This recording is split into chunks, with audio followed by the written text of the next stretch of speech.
morning, my people. Today is Question Friday. Let's ask the questions, they will be answered. I hope your Friday is okay. I don't have the villain in me yesterday. And I show you the villain in Arthur, Richard III. How are you today? It's Friday. It means that the year is being cut in half. It means that you ought to have achieved at least 50% of your goals, of your aspirations this year, of your targets this year. Yeah, if you haven't, you should actually reevaluate, because then what goes the 50%, 30%, you have 70% to achieve in the next 6 months. That's how it is. Kakati we obenga in the next like couple of days that are remaining to finish this year. Ate obako chomala nakyo nekikolachi bigendenga bigwa. Yeah, but it's a Friday. Let's ask the questions. Zate bisobola kuddamu olowooza abantu tewali baba biddamu webali nnyo. That's why we have the community. That's why we have the community to wenga to wenga twedamu. Good morning, people. Saying thank you, safe. You guys like the broadcast, like the broadcast. Chinacho to wenga tuchikutula. You know, ma, chitadde mukana akarai bisichidaba. Ati na wote kata.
They gotta tell you that they need that.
kati waliwo abaludde okubeera e Kampala mulinga abaliyo naye nga mwasuze mutya my people. Eddoboozi lyange lyakyankalanyemukko kyova olaba mpummulawummula. I was on the stage yesterday. Twakoze 7 plays in one day. That's a record we hold. The same team doing 7 plays in one day. Yeah, 7 plays in one day. That's something that that has not been done so many times, if it has been done anywhere. Yeah, so eddoboozi ne likyankalanamukko, but regardless we move. Mugalasi Joshua Mix Farm, Muyombya Mark, Mutumba Paden, Sereko Starch, Travel Life Vlog, Tusime Eddie, Mr. Boo, Kenya Abby, Alex Exclusive, Ayevare Aaron, Ozamonsatu, Saith Kagava, Toddy Ronald, Nathan, Mutumba Pade, Nick Wabui, Sebugwawo Medi, Morad Kemomo, Abdurrahim Kasita, Antonio Random Things, Nabimanya Kevin, Jerome, Deep in Coffee, Ben Kako, Paul Sema, Joseph Barikudembe, Chris Da Vinci, Football Tribe, Bashir Mukalazi, Triple M, Twa Hawalakira, Erin Itu Kevin, Travel Life Vlog, and JK, of course. Guys, how are you?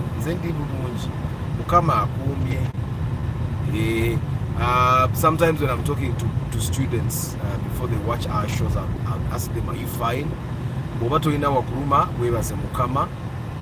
Your legs are okay. Godfriend Tambala, your legs are okay, your hands are okay, your brain works properly, your eyes are working. Bobanga, every part of your body works, your senses are working. You should thank God.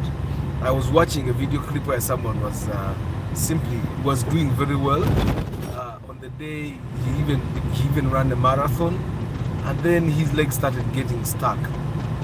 Then he had a brain disease. Bam diagnosing a brain disease. All of a sudden, tachasobola kutambula. Man, newo obulwadde kati businga nnyo mpazungu ne waffe tebudaba kujja nnyo kama yeebale. Yeah, but bulabika buli nnyo mu jinsi z'abazungu. Good morning, Tale Samuel. How are you? So guys, today we are doing questions only. So ask the questions. Ngenda kubisoma. And then for you guys that can answer some of those questions, go ahead and answer. I know most of you guys now have most of the answers. Most of you have most of the answers. There sometimes someone will call you and ask you a question that you have answered on the broadcast so many times, but that's mostly because they don't watch the broadcast. If someone watches our broadcast, they definitely have most of those answers. Like the gentleman that called me the other day asking me what to do for his car that overheated. Yeah, and some of these solutions are normally very easy. I'm imagining the water pump is okay because any good mechanic would hear a faulty water pump. So if it overheated because there was no water in the radiator or there was no coolant in the radiator, then the first course of action is normally not the course of action that mechanics take, but the first course of action would be to put the fan on direct and see if the car still overheats.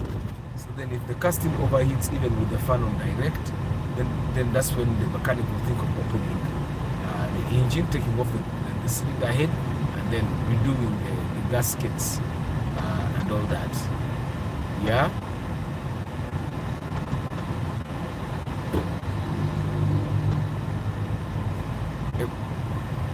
ekkubo siribi asibbi zembagaye gavumenti ebakoledde enguudo mwe just mwe mutasiima neraba kigege eri ku bbala giraba ekigege bwefaanana waggulu eri on the right tewali ttaala teri parking light teri indicator teri reverse light buutu mukama yakyagiyambye okuba nga ekyaliko basically emmoroka yonna bwegirabe emmoroka yonna wonna weekusala ofuna tatanas wonna weekusala. But guys, today is question Friday. Ask the questions tugenda kuzoogerako jengwako jenziramu. Why are those drainage channels never covered? They are life threatening hazards. Munang, that's the government, that's what they want. That's what they want. Probably they are also waiting for money to buy the covers. I also don't know why they don't budget for that. In which price range should I have a cross sport? Cross sport webanga pya mwe Benjamin. Tubaide million ngapi li mutano. If it's new. Pya msi ya bondi. Bamu bondi techaja.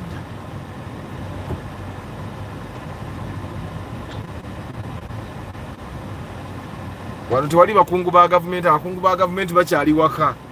Abakungu ba government bali waka balinze kuteekako bugombe kusawa nga 3 batandika okubonyaabonya ensi.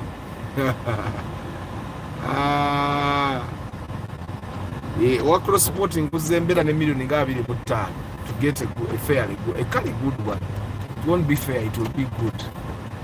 It will be good. Yeah, but I hope you guys muli bulungi. Mukama abakumye, ze mukama ankumye. Someone asked how my neck is. My neck is okay. Mulimu ekiwundu because akaguwa kantugidde nno ddala. I was actually underestimating it, but akantu kantuze nagenza okulaba nga nyinawo a real wound, but it will be fine. I'm getting the best medical care I can get. But I hope you guys are doing well. Jerome, katulabe. Nse ko start nalabye okola celebrate. Ndabye okola celebrate ofunye oyina kiraya tinga tolina Kampala. Alhamdulillah mukama yebala okutuwa emirimu. Ne Martha laba omwana w'eggaali obusiru bwaliko. Crossing water from the left ngodda ku right. That's why guys bobovuga kukuba nayo nokuba alert. Bana abantu abavuga epiki abavuga eggaali tebalina magezi. How do you cross from the left to the right without even looking behind? Mumulabye. How do you cross from the left to the right without ate abantu banange namwe ate mumanyi okuva eyo ebweru ne mujja ne muvugira eggaali e Kampala. The principles that apply to the car apply to the motorcycle, they apply to the bike. Kati abakana kakuletera ebizibu busiru bwako. Kyobolanza abaana bange tebajja vuga ggaali Kampala. Teri. Tebajja vuga ggaali. Era omwana agenda okuweza emyaka 15 ng'atandika okuyiga okuvuga emmoloka. Agenda okuweza 18 nga pamiti yagirina. Afuneyo bakafuna ka starlet. Kati oyo omwana agwa mu muntu atali alert ali ku ssimu ali mu kunyumya abamutomedde nga kakutuka amagulu nga abazadde bawoza ab'emmoloka bavuga bubi mukiraba. And majority of the time when accidents like that happen, people start saying ab'emmoloka bavuga bubi abadde adduka mukitegeera naye nga bwana bwabwe bwe busiru. How do you cross from the left straight to the right? Ngobadde extreme left tobadde na makati. Na Uganda abasinga abavuga eggaali n'epiki bamoloka be babataasa. Mwe kiruddu w'ekawempe mumumanyi wuuyo. Tebamuyita kiruddu eno bagiyita Kawempe National Referral Hospital. Nyina bakyalibanga abazaala ennyo babaga ate kati kyekitugaana okuzaala omwana omutwala butwazi omukazi omutwala Kawempe ng'azaala.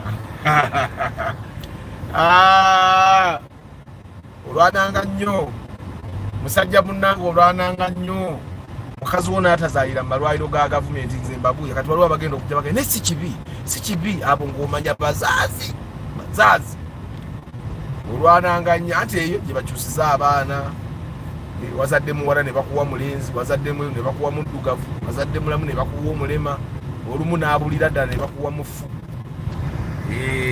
of course nezinagala amalwaliro gakikola naye teri ddwaliro lyowadde miliyoni y'emu n'ekitundu oba miliyoni 3 nelikola ekintu ekyo Starch abagambye bayina already ba client e Kampala yene Martha yaluddewo Martha walize n'okugulawo essomero lyaffe so that people start waliwo yaŋŋamba oluganda aluyigidde for the love of cars ajja for the love of cars he has to decipher what I'm saying in Uganda, what it means in English.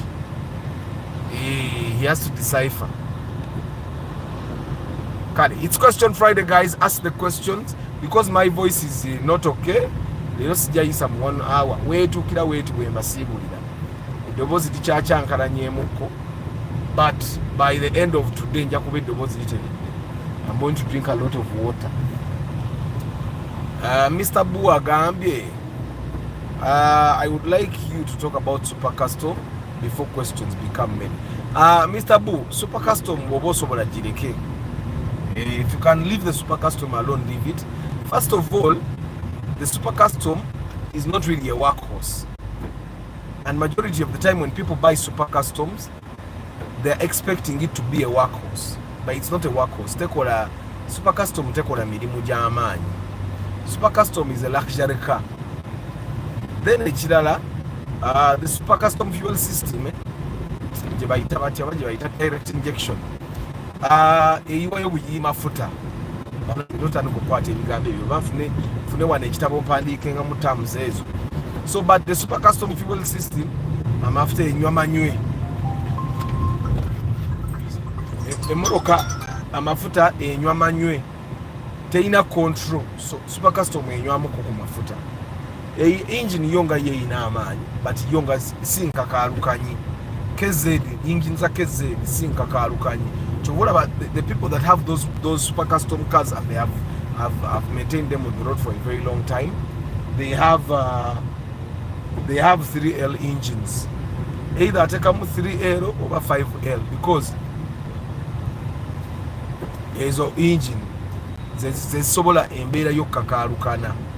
Era kyovola ba 3L 5L the engine kati zebateeka ne mu zi drone naye Uganda baliza okubeera careful bali abantu bano basala era for the love of cars ku sente ze mugenda okutandika okufundraisinga tugenda somesa abantu enkozesa y'ebitaala nti akataala k'abantu kali okalaba wano oba tokalaba kansembereko ndaba oba okalaba waliwo akataala ke ako okalaba ako when it's ready people are not supposed to be moving.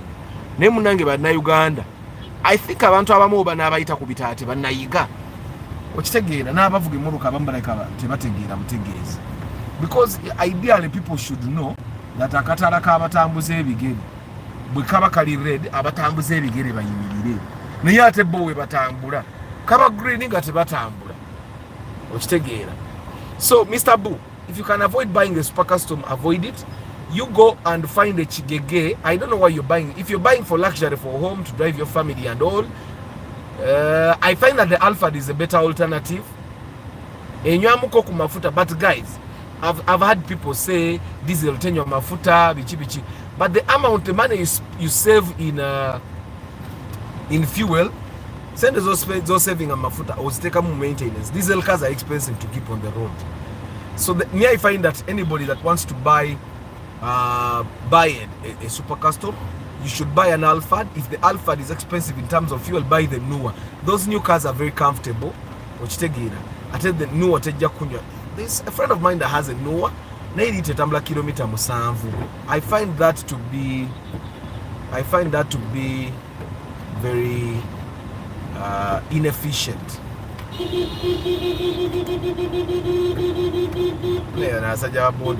They patient in times when they should not be patient.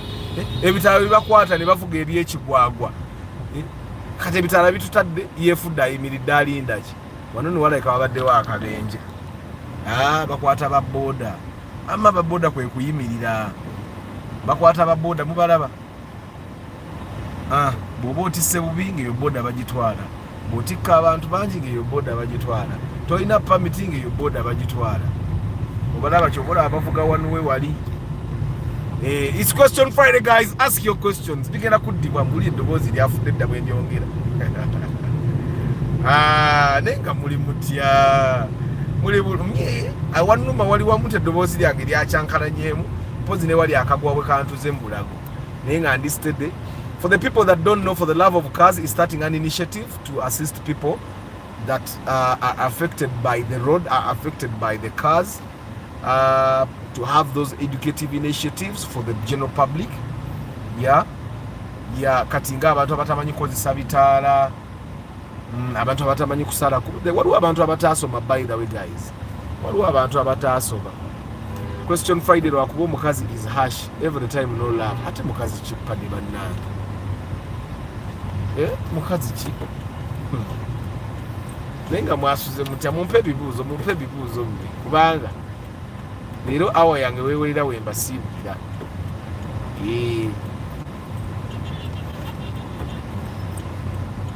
naye naye abantu abavuga e Kampala mulina okubeera very careful okwewala ebizibu n'okuyomba. Kati nze sikyagala nakuyomba, kati owa boda yabadde mu nsobi, kati ate nkutomedde, kati ate biki sikyagala nakuyomba n'ababoda. Kati me I would rather be very careful than starting to quarrel with the border guy simply because he drove badly. So nkyegendereza wegendereza naye nvuga mpola mpola paka bwe muviira, okitegeera. Simanyi wapima ayagala kuwa bitaala, bakikubye ekitaala, bakikubye naye nze si. Waliwo omusirikale mulabe esimu bajja jibba, obaye waliwo omusirikale gwe nalayo mu kakiripusi banyo bamwamulabe yabadde oba nga kwakesha awo ng'ali ku ssimu, ne bajja ne bagisika ne bagitwala, abaana tebakyatya ddenja. So let's you guys, of course, like the broadcast, you guys are 47, we have 18 likes. Kambajukize nti nze nkola pre-purchase inspection. If you're going to buy a car and you want to get a good car, you want to avoid being cheated. Toyagala kubbibwa. I'm your man.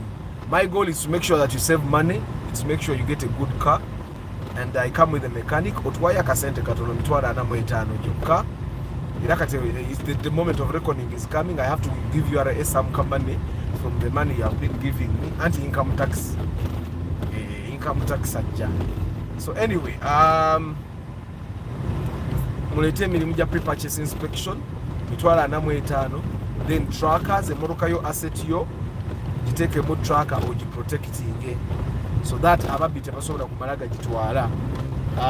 Then car alarms to avoid thieves from just taking your things. Enough to you know omuntu gwe nalabye wa Primo yampereza video ku WhatsApp, sinaba nagira because I've been busy, sinaba gira bakuira marobozi kubai, but the Primo batuta amataala gonna side mirror wano maaso ne bambule mmoroka yonna.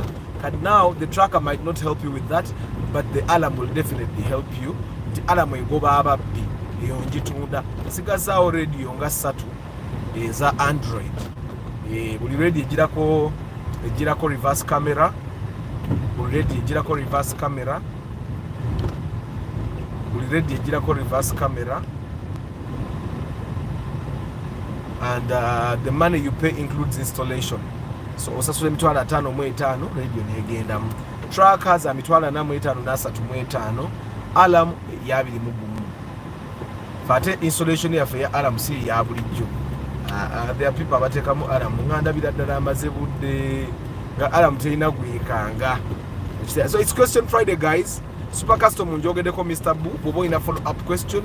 The thing is, the Super Custom is not a bad car, but the Super Custom is not as strong as you people think it is. Super Custom overheats a lot. Super Custom ate bwenetandika okucyankalana simanya kati tabo, simanya kati injector, okitegeera ejja kulya sente ate malirize ng'olumu ekulemedde mu garage, okitegeera erya nnyo bwetandika okwecokola erya nnyo sente, you get So question Friday guys, bring the questions on.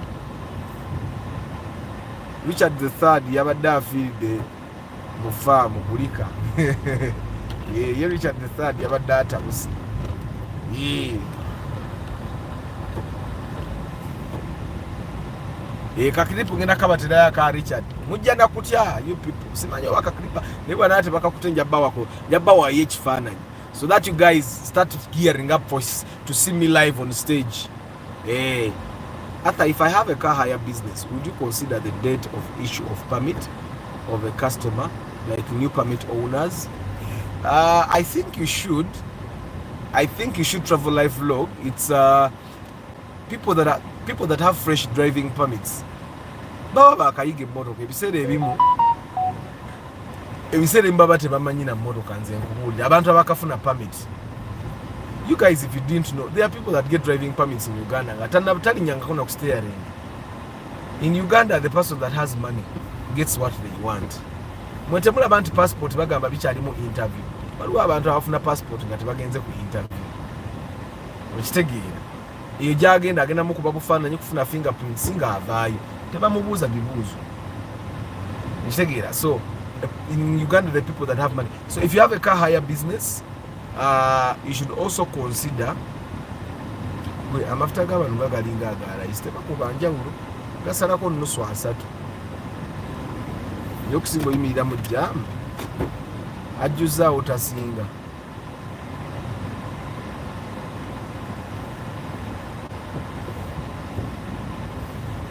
ono wa outlander kyakoze kyandibanga kyekisinga tugende tuyiteeri wansi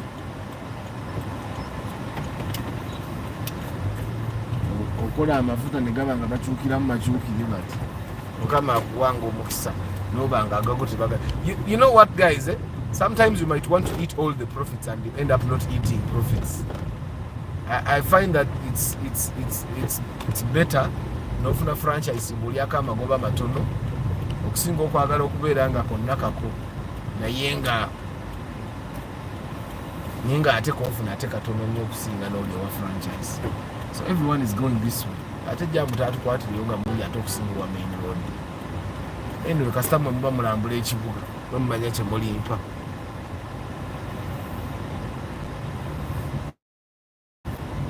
Kampu muzemu ku dobozi tugende maaso n'ebibuuzo.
Eno jendi mumanyiyo obansindikire muri ebinyo. So guys, question Friday.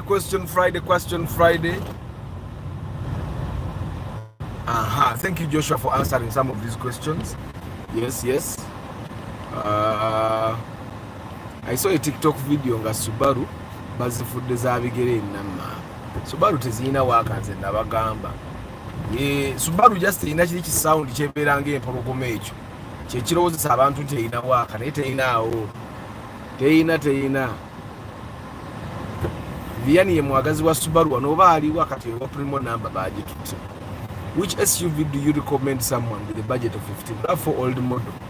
Bilioni 15 Emotoka yo kajoka jogendo okugobereko n'emirembe ye RAV4 old model nga SUV yeyo RAV4 old model kuba bwoguna the second generation of the RAV4 gye bayita third I think ejja kuba ya miliyoni nga 225 kati RAV4 old model gyosobola ofuna ku miliyoni 15 and gives you peace. Okitegedde Bashir.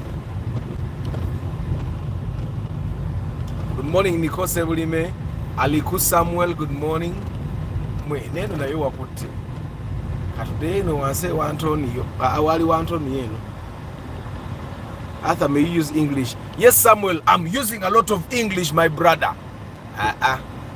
Should I go down? Let's go down so that you guys tour. We have used this route before, you guys, if you remember. It was a day when I was really late. And then I asked someone here, they had a Chimoro Kachari Chifudoba, it was what type. So guys, it's Question Friday. Ask your questions. From now on, it's strictly English because Samuel has said so. Strictly English. The guys that don't know English, you know. Mwemo manyu.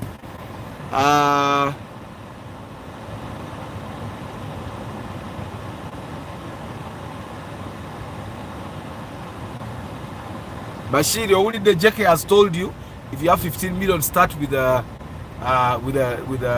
smaller car, and then you can get money for a proper SUV. The RAV4 old model is not a bad car, but it consumes fuel and it's not comfortable at all. Okay, personally, I find that most SUVs are not really comfortable. Most of them. I have not sat in an SUV and I was impressed. Me, I would expect that since SUVs are highly priced, if I sit in an SUV, I get comfort that I can't get in a Ractis. But those SUVs have never given me the comfort that impresses me. You get it? I've never been impressed with any. I sat in the Outlander. It was comfortable for the first 10 minutes. Then when I started moving, it was as good as a Vitz. I sat in that new RAV4. When I started moving, it was as good as a Vitz. I sat in a newer, the SI Jekeja Yagare Nyo. The moment I started moving, it was like a Vitz. So I've not, of course now someone is going to say, Arthur, have you ever sat in a V8? Not for a very long time. Now I want to be the one to drive it. And then I feel if it's really comfortable. And then someone will say, Arthur, those the V8s are not meant to be comfortable for the driver. Zania Gambi. The car is supposed to be comfortable all round. Eno kati mwebajeka basulako muzi hostel eno mujjukira yeno. Yesterday I was with someone in the car and she told me a girl was coming from Mook in the morning and she told me mbu kati oyo yasuze mu Nkuruma. And then I asked her, wasulanga mu Nkuruma, how do you know that ye yasuze mu Nkuruma? Abaga muto jamanyi nkuba jetonnya. Omwana ayinza oba yasuze akola morning prayer. Bagiyita evening prayer, morning prayer. So guys, keep the questions coming. I find that Bashir, JK's advice is very valid. If you have 15 million shillings, I would also advise that you first buy a car that will be very favorable for you at 15. Itagenda kuba uncomfortable and the RAV4 old model is uncomfortable, guys. Let's face it.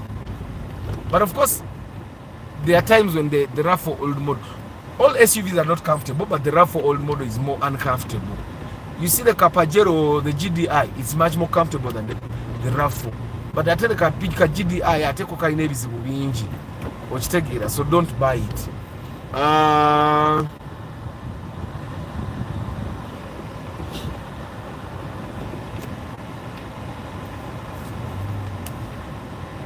Kati olaba you can get osobola ofuna primo olaba li primo tuli maaso ngenamba yayo nkadde n'ogifuna ku miliyoni 15 n'ogivuga toyina kyogenda gikola ko ne bwo ofunye 18.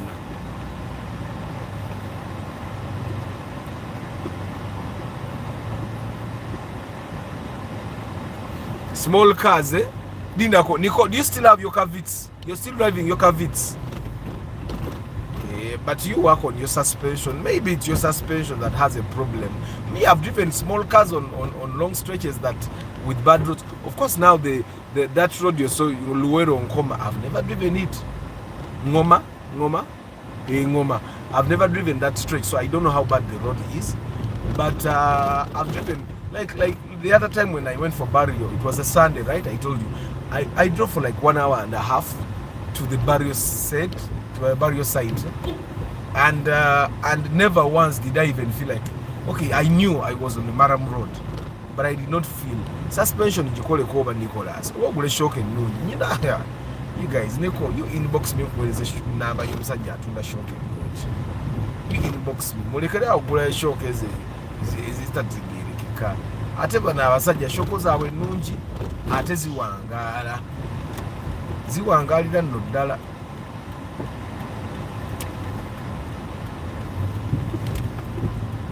Kati mutegedde we tuli, temutegeireereewo, temutegere abatwalo mwogera mutya Jekke?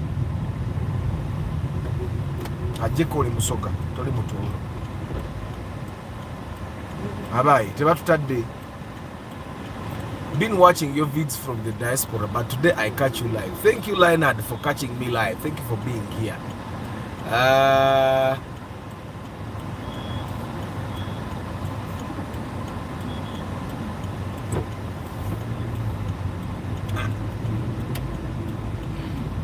Mozia Joshua ne Bashiris ngatangate.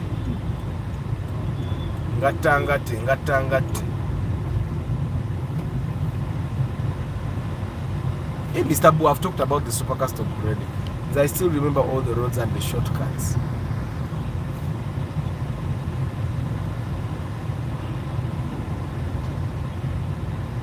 By the way, a starch, you should buy a drone if you can afford. The drone we beganye ngugula ekigege ya RS million nga 15 ngosasula ebipapula bye million 7.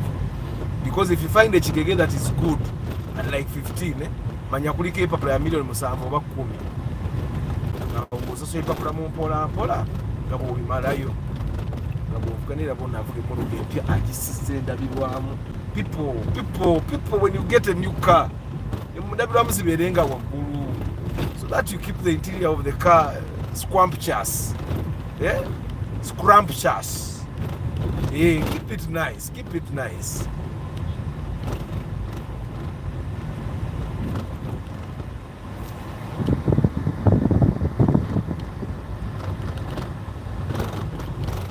Jekke nene kubo sibbi nalyo liraba. Nayo sibbi gavumenti ekoza amakubo. Mwe mutasiima banna Uganda. But they have done their best. They have done their best. Questions, nsekasira bibuuzo. Naye nga Joshua we bali kunnyambako baaba.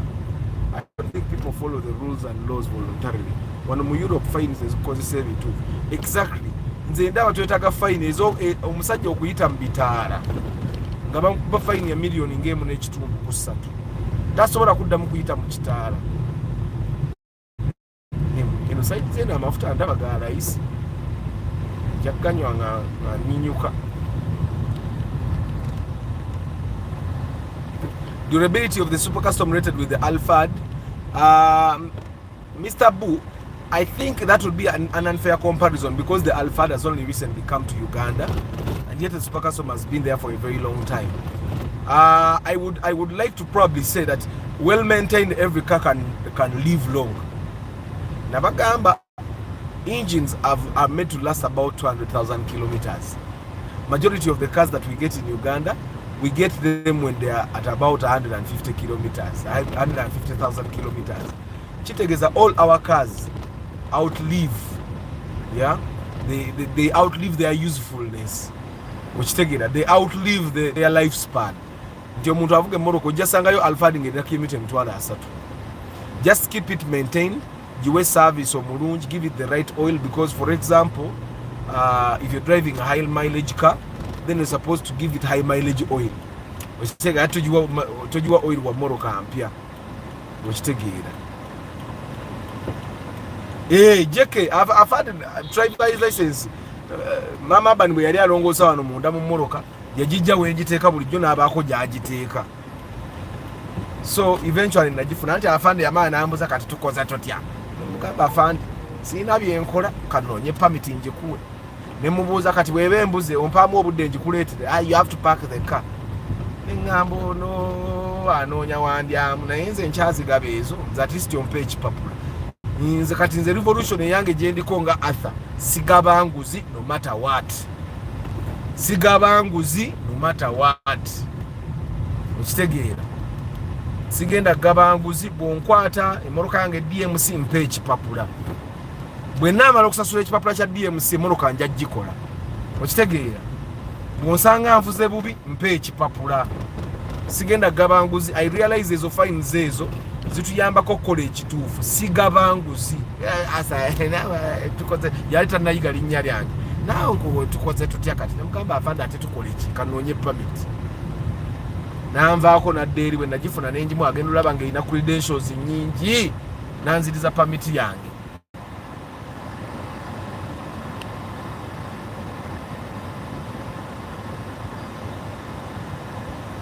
Ewaise by the way abantu bwe bayise nabo bali mu katulinde tulabe. Good morning papa, nsaba ku buyambi. I have a Range Rover Vogue 2020 and Range Rover Sport 2018 BMW. Bwe moroka zoyina nga nyingi buyambi kibuyagala nga ate za bbeeyi sigwa ino okuyamba for the love of cars on you to need nge ku sente. People, someone has, you have all these cars over you want to buy, they are in South Africa. Now you have a lot of cars, you want to bring them all. Let me see,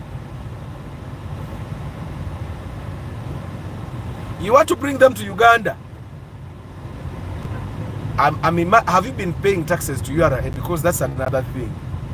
Because if you have been paying taxes to URA through whenever you send money to Uganda, then you can make your case with URA, and probably they can allow you to have red number plates. But I've seen most people have only one red number plate car.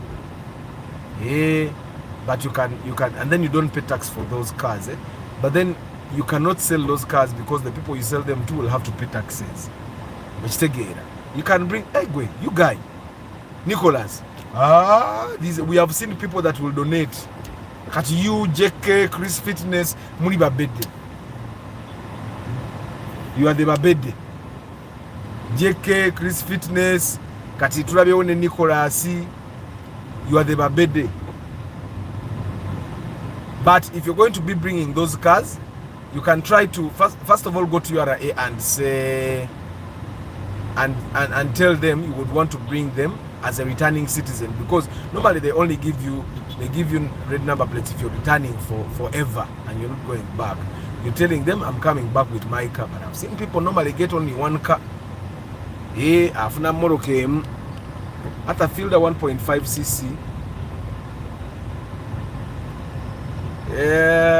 You should be able to get 10 to 15 kilometers per liter. 10 to 15.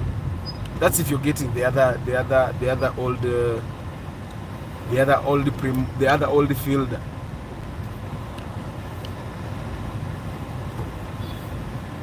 Inonga teri jamu. Ekibuga kibeera kitanga kikalu.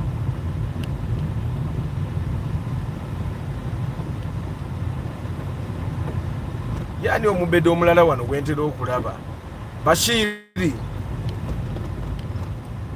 Bashiri ne masa agenda kujja wana atukolere essomero eddene atukenga naye ate mubedde nnyo lwakuba yagamba yeeremererwa.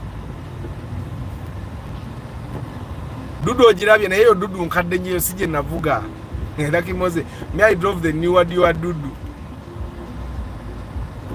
I like that initiative. People need to know what road signs mean and when to overtake etc. After the initiative is okay, but also think about having something on the ground that will bind us together. Oh, let me think about that. Let me think about that as well. Yeah, Mr. Bunakuzem, all cars can last long. It's just that for some cars, for you to keep them on the road, it costs more than other cars. So keeping a Super Custom on the road would cost you more than an Alpha in terms of maintenance. But I also recently I met someone who was driving an Alphard on he was parking, and I talked to him and I asked him how much he uses, and he was telling me Chira najja mu kibuga, and that from Chira to town he normally uses 50,000, and he was saying it's too high. So he was saying he wants to sell it and buy a new one. You know this Noah, like JK's Noah, eh? I gotta put away too. Because that one is then you're going to be getting a 2 liter. Then I tell you 2.4 over 3 liter. Then maybe that 2.4 mafuta. Yeah, kati gwe kuba mwaka fani kulina kujja mu kibuga n'omyo emitwalo 5. That's a lot of money. 50k is a lot of money. So whenever you can find a way to, ate nga kyewuunyisa namulabanga buli lwajja mu kibuga, he literally comes alone. Kati you can imagine you come alone in town and you spend 50,000. Ulaba fitu olumu otambula ne family yonna naye ng'olaba eri emitwalo 3 mingi, naye ng'ate senga mulinnya taxi you would spend even more. Okitegeera. So let me read the questions ate mbasiibule mu butongole naye nga mwebale kubeera ku broadcast, mwebale kubeerako, mwebale kwagala for the love of cars, mwebale kusharinga the news. You guys, thank you for engaging. Okitegeera. Thank you for engaging it. I don't take that for granted. Thank you for spending your data. Of course, waliwo abantu abamu abali eyo nga data wamwe wa rahisi. Wait, now. That's a reserved parking.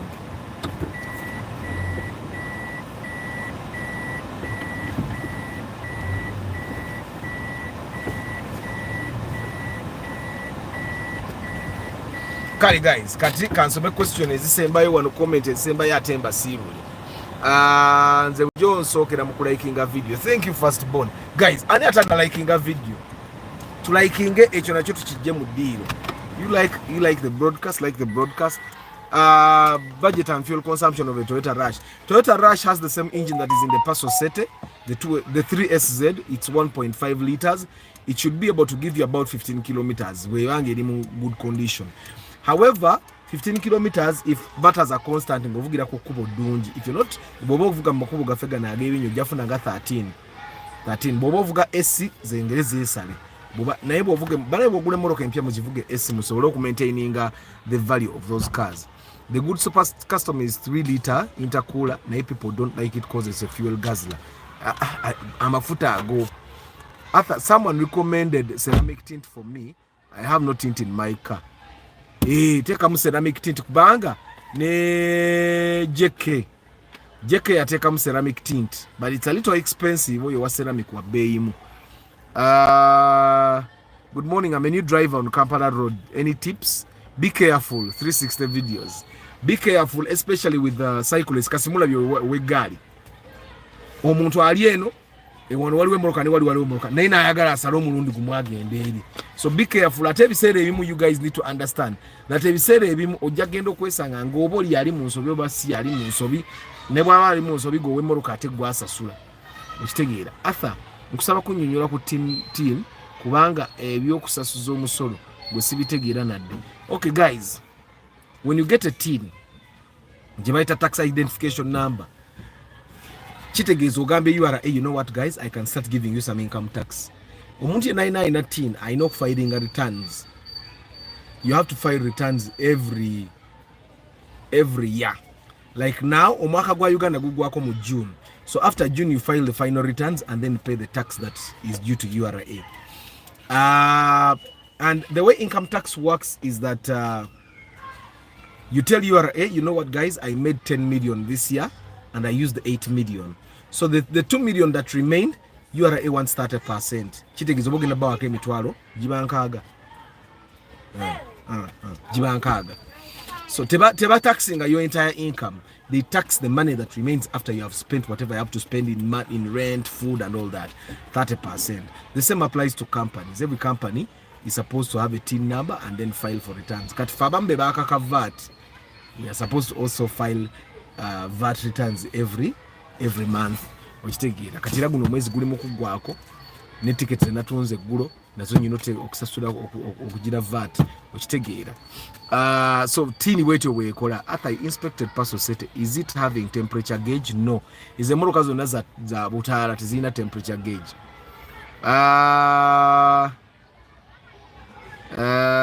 New driver, always decide your next step. Don't stop in the road to think. Always use your indicators. Don't drive speed.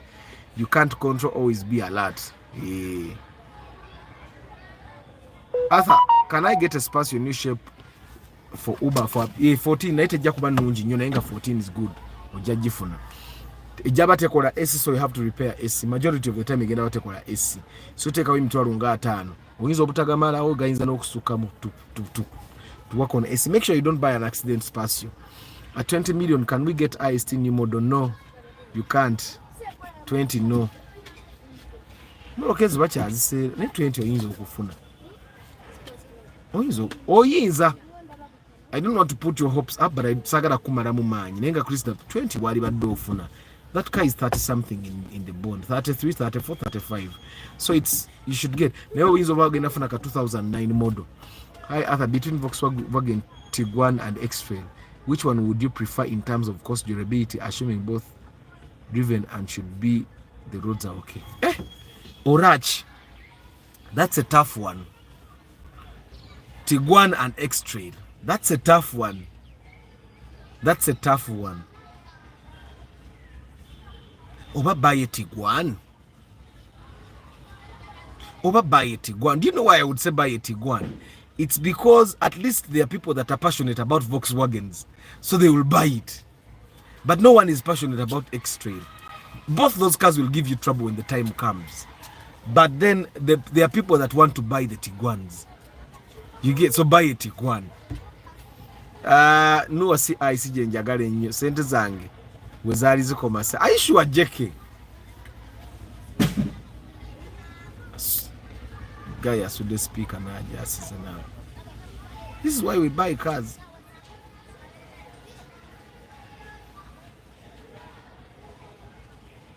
I let you Bluetooth speaker adava kuboda nichigwa. Upu nechati. Kamubi manye speaker byaba China.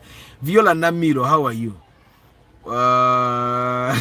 Antonio Msekerede. Custom Museum, after you promised to explain the meaning of S and X. Yeah, I have those things. I wrote the notes, but I'm going to do that. Hopefully, Kastana Mazevi never did. I don't actually think X is executive. I've sat in X models. They are not really executive. They are not in executive. And it's not all the time that S is sports. There must be something hidden with the series, or maybe sometimes they mistake it. But X is not really executive. I've sat in the cars that are supposed to be executive, and I'm disappointed. Maintenance of those roads is also another issue. Yeah. Arthur, a police express penalty has surcharge. Don't you think the surcharge is left unpaid can defeat purchase price of a car? You need to pay. Me, I was given receipts recently. And I paid for them. The surcharge comes after 28 days. Don't allow your receipt to have a surcharge. Safe. The Uganda government makes a lot of money from police fines. A lot of money. A lot. After people drive cars to 300,000 miles and above. I have seen very many. Yes, JK, but they're not, the lifespan of the engine is not supposed to last that long. That's why people that are selling to you new cars, they give you a warranty of 100,000 kilometers, because after that the car is supposed to be old. Which together. Anti Arthur tebazisasura kyetaaga ne bazisika kipapula kimunga bagisika bwekyali badde. By the way, at least the Tiguan has the latest technology compared to X-Trail, which means you should expect some improvements to eliminate. No, Antonio, no, the technology improvement doesn't necessarily mean it's good. The technology improvement in Uganda makes it even worse. The more technology that gets into a car, the harder it is to maintain in Uganda, because the mechanics themselves don't improve. You buy a latest technology car, you'll find that there are 2 mechanics in the entire Uganda that can work on it. So the X-Trail also actually has some technology. The reason why I would recommend the Tiguan is simply because the Tiguan has people that are passionate about it. The X-Trail, normally people buy it because it's cheap. That's people buy even when they go to the bond. They want to buy a Kawundo, they want to buy a Kluger, they want to buy a Vanguard, and it's not affordable. So they decide at SUV X-Trail. That's why people buy X-Trail. So nobody's really passionate about X-Trail. Hi Brandon, how are you? Ray. Chipapula chitu yamba kole birungi like what? Ray, for me, I find that the chipapula, because it's expensive, I don't want to get it again. So I'll work on whatever thing they find me for. For now, I will start with the 7-seater car. cause Noah, I'm hiring a Noah and a counter for all these events. Mpose Mr. Jeka tuyambe ne loan. Jeke tagaba loan, mumuleke. Jeke mumuleke sendeze ziyamba family ye. How can I get an alarm installed for you? Do I have to first pay a calling fee to get in contact? No. The alarm, just call me and tell me I want to have an alarm installed, then I'll direct you where to bring the car to have the alarm installed. But guys, all things that have installation, please do make an appointment with me, because I don't literally just pick up people. I use specific people to install these things because I want these things installed a certain way. All cars have a sport mode. My car, the Ractis, has a sport mode. All Ractises have sport mode. Vitz have sport mode. My car puts out all white smoke from the exhaust. Can it be worked on? It depends on what car it is, but sometimes you people say it's white smoke. There's someone we bought a car with and they said, Arthur, you went with me, we bought a car, it's smoking. We went to the car and it was giving off normal mist in the morning that indicates complete combustion. You get, and the guy had said a lot of things.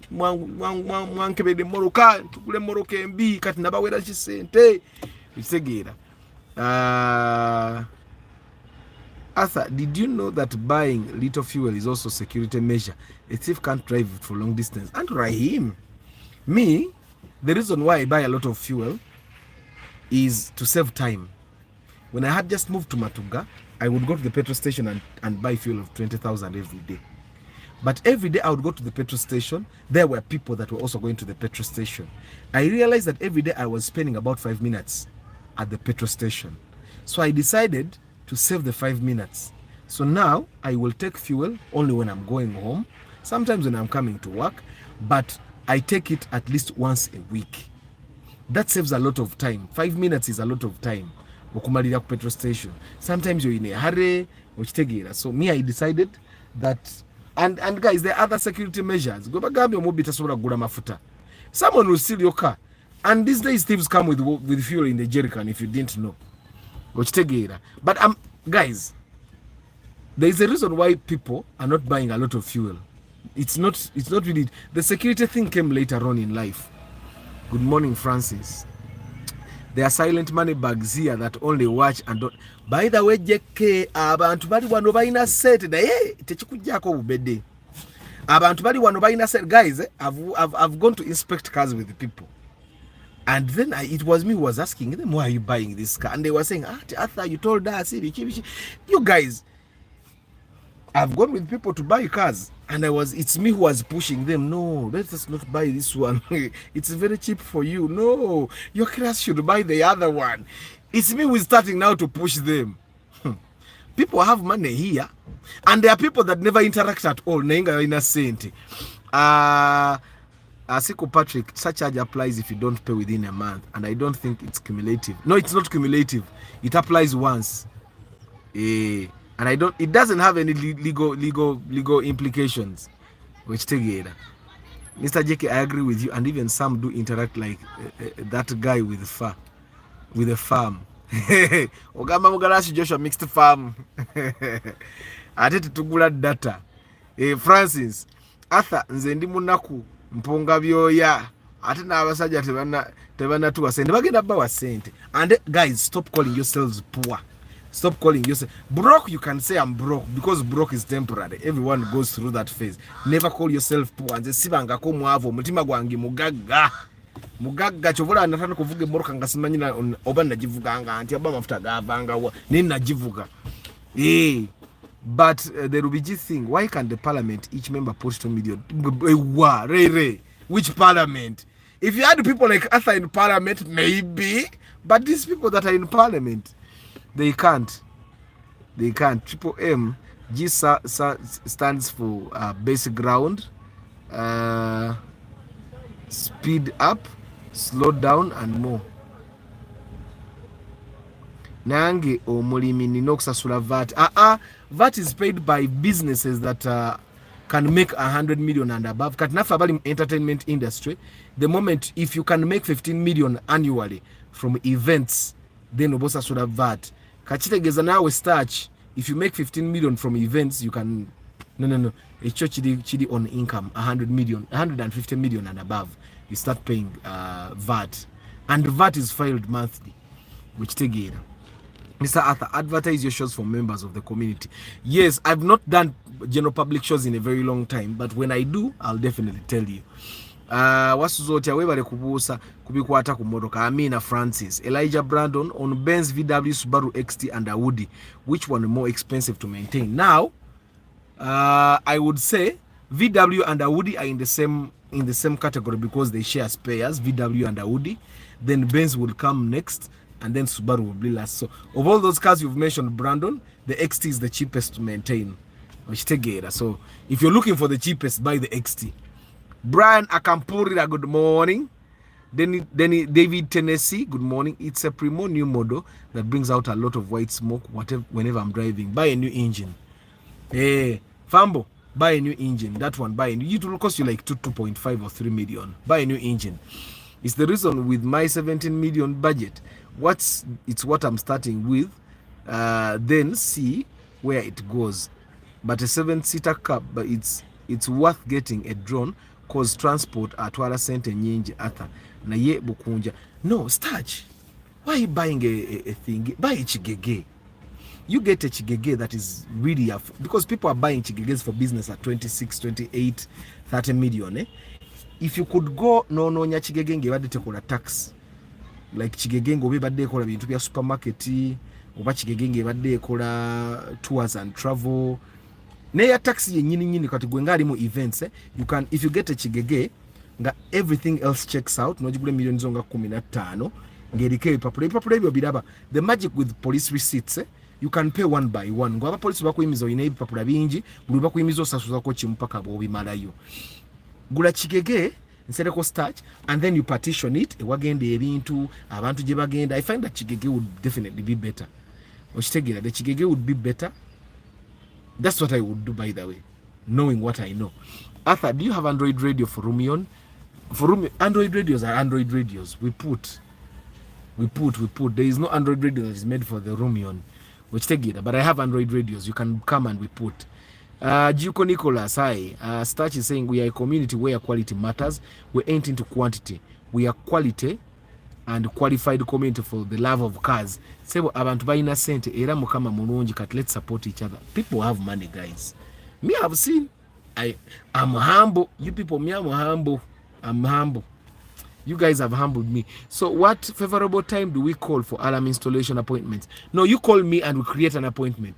So majority of the time the alarm takes a lot more time to install, by the way, if installed the right way. Idabo bawa leto mwana wa alarm najiteka mu dakika 2 na agenda. Very soon you're going to have wiring problems. There are people that have brought cars to me again to be redone wiring for alarm. Alarm takes more time if it's done the right way, because sometimes buno busensa bwenziji bujja kuba buli mu faults okunonya buli ruji okitegeera. So but you can call me now and I see if I can get a technician to work on it if you want it done today. Sundays are normally tricky, so we can't do Sundays, but we can do any other day of the week. By the way, Arthur, I buy my first car with you. Do I need a TIN? Yes, you need a TIN so that you can get the car transferred to your names. Thermostat Nico, Africa Carota, Ray in the human, you got me a good car for sure. Era, if anything dies in it, I will have to disturb you for where to buy the best ones. My 450,000 was what? That's the feedback I need. Can't people bring pre-purchase inspection money? Mulete pre-purchase inspection money. How is Kenya Nkurungezi? How is Kenya? Guys, let me say bye-bye to you. Tomorrow's broadcast will be at 5:15 p.m. Shugadi is going to be live because tomorrow I'm not going anywhere. I'm going to relax and then wash my car. I've not vacuumed my car in like 2 days because I'm bad busy, so I have to vacuum it, then wash it thoroughly. But of course, me, I do AC, so my windows are always up. Any kind of dust that is in here from the shoes that have been sitting in there, that have been stepping in the car. Guys, Kambawe, goodbye. Arthur, is it possible for you to install a car tracker outside Kampala? Yes, but you put car transport. There is a surcharge for transport depending on where you are. Because I normally don't tell my technicians to take borders. If a technician gets an accident when they are going to work on something for 450, it's not worth it. So normally we'll charge you fuel mbanjagala navuga. Yeah, so imagine a guy is coming to like Entebbe, and then they get an accident because guys don't like taking taxis, eh? So because he's on a border, he gets an accident. Tutandika tuchate kati for the love of kazi tandiko ate kati mulete sente za coffin avuze moroka asinga ne mumanya nti omuntu wamwali safe. Even cars get accidents, but in a car people are safer. Okitegeera. Guys, thank you very much for being part of the broadcast. Thank you for sharing with people, thank you for telling people about the channel. Thank you for recommending people to me for business. Thank you for sharing the videos here. And yeah, Namabali Mokamoli, I don't take it for granted. I know that people watch this channel, by the way. Corporate people. Me, I was surprised. I went to a boardroom one day, and the guy that we went there that people are worshiping said, Arthur, by the way, I watch your videos. They are nice. And I was like, oh, yes. And I felt big. But thank you very much, guys, for telling people about this channel. Yeah, it does good. It will continue to do good. And now, finally, you can also be part of the good. Mugalasi Joshua Mix Farm, Yombia Mark, Mutumba, Paden, Sereko Starch, Travel Live Vlog, Tusime Eddie, Mr. Boo, Bukenya Abi, Exclusive, Alex Exclusive, Ayeva Aaron, Oza Monsato, Seth Kagawa, Toddy Ronald, Nathan, Nick Wabui, Sebugwa Medi, Morad K. Momo, Seth Kagaba Nkumaze, Abdurrahim Kasita, Godfrey Tambala, Antonio Random Things, Nabimanya Kevin, Jerome, Deep in Coffee, Ben Kako, Paul Sema, Joseph Bali Kudembe, Chris Da Vinci, Football Tribe, Triple M, Bashir Mukalazi, Tony, JK, of course, Ntale Samuel, Arinate Kevin, yes, Nahuri Latom, Nicolas Sebulime. But guys, thank you very much for being part of the broadcast. I never take you for granted. I can't take you for granted. Karachi Leonard, Council Patrick Asiku, Heath Moses, Ray, Lucky Mose, Farouk Lule, Fastborn Tony, 360 Videos, Kavali Moses,